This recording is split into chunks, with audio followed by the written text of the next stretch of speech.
Hello hello hello welcome to my channel Debpriya's canvas. আশা করি তোমরা সবাই ভীষণ ভালো আছো আর আমিও খুব ভালো আছি। মা ব্যাঙ্গালোরে থাকাকালীন আমি আর মা মাঝের মধ্যেই বাইরে বেরিয়ে যেতাম বিকেলবেলা হলেই। আমি স্কুল থেকে এসে মাকে বলতাম চলো মাম্মাকে ড্রপ করে আমরা হয় একটু হেঁটে আসবো নয়তো একটু চা খেয়ে আসবো, এই আর কি।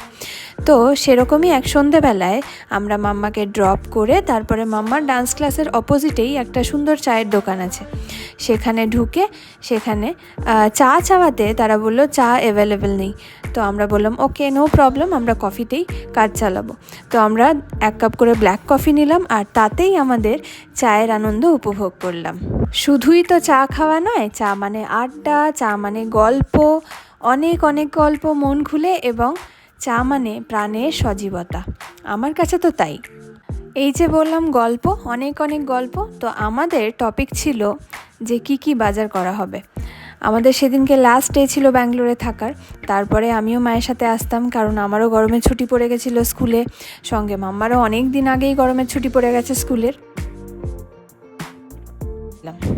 আমি তো কিছুই কেনাকাটা করব না, তবে সই তার সোহাগকে অনেক কিছু গিফট করবে, সেই জন্য সে একটা লম্বা লিস্ট করছিল।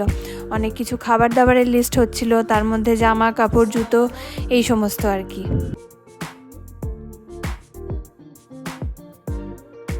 অনেকখানি সময় ওখানে বসে আমরা চা খেলাম। চায়ের সাথে কিন্তু আমি একটা টাউ নিয়েছিলাম। তো মা একটা বাইট নিয়েই বললো আর নেবো না। যাই হোক, তো আমার একটু খিদে পেয়ে গেছিলো, আমিই খেলাম। তারপরে ওখান থেকে বেরিয়ে আমরা গেলাম আমাদের নেক্সট ডেস্টিনেশনে।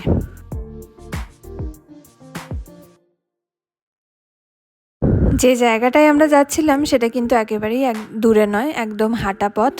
তো আমরা চায়ের দোকানটা থেকে বেরিয়ে দেখলাম লম্বা ভিড়, সমস্ত ট্রাফিকে দাঁড়িয়ে আছে সিগনালে গাড়িগুলো। তো আমরা ওই পারে গিয়ে আমরা ঢুকলাম একটা ঘড়ির দোকানে।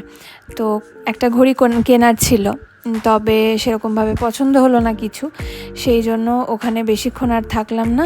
ওখান থেকে বেরিয়ে আমরা গেলাম মাম্মাকে নেওয়ার জন্য। মাম্মার টাইম হয়ে গেছিলো, মাম্মা মোটামুটি ওখানে 1.5 থেকে 2 ঘন্টা থাকে।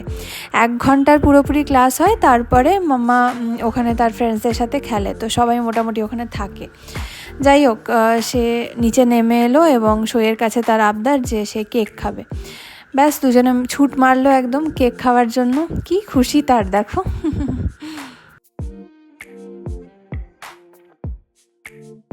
কেকের দোকানটাও কিন্তু একদমই দূরে নয়, একেবারেই কাছে, হাঁটা পথ। তো আমরা গেলাম সেই কেকের দোকানে। এইখান থেকে আমরা মোটামুটি সব রকমেরই কেক নিই, পেস্ট্রি হোক, কেক হোক, বার্থডে কেকসগুলো হোক, যাই হোক। তো এই দোকানটা বেশ ভালো আর একদম ফ্রেশ কেক বানায়, তো খুব ভালো। যাই হোক, তো মাম্মা দেখাচ্ছিল যে কোন কেকটা খাবে না খাবে। ওর কাপ কেকস খুব পছন্দ, মাফিন্স বা কাপ কেক জাতীয় জিনিসগুলো ওর খুব পছন্দ। তো একটা নিল চকলেট কাপ কেক, আর আরও কয়েকটা কেকস, মানে কেক যেগুলো ক্রিমলেস হয় ওইগুলো নেওয়া হলো, টি কেকস যেগুলোকে বলে, ওইগুলো নেওয়া হলো।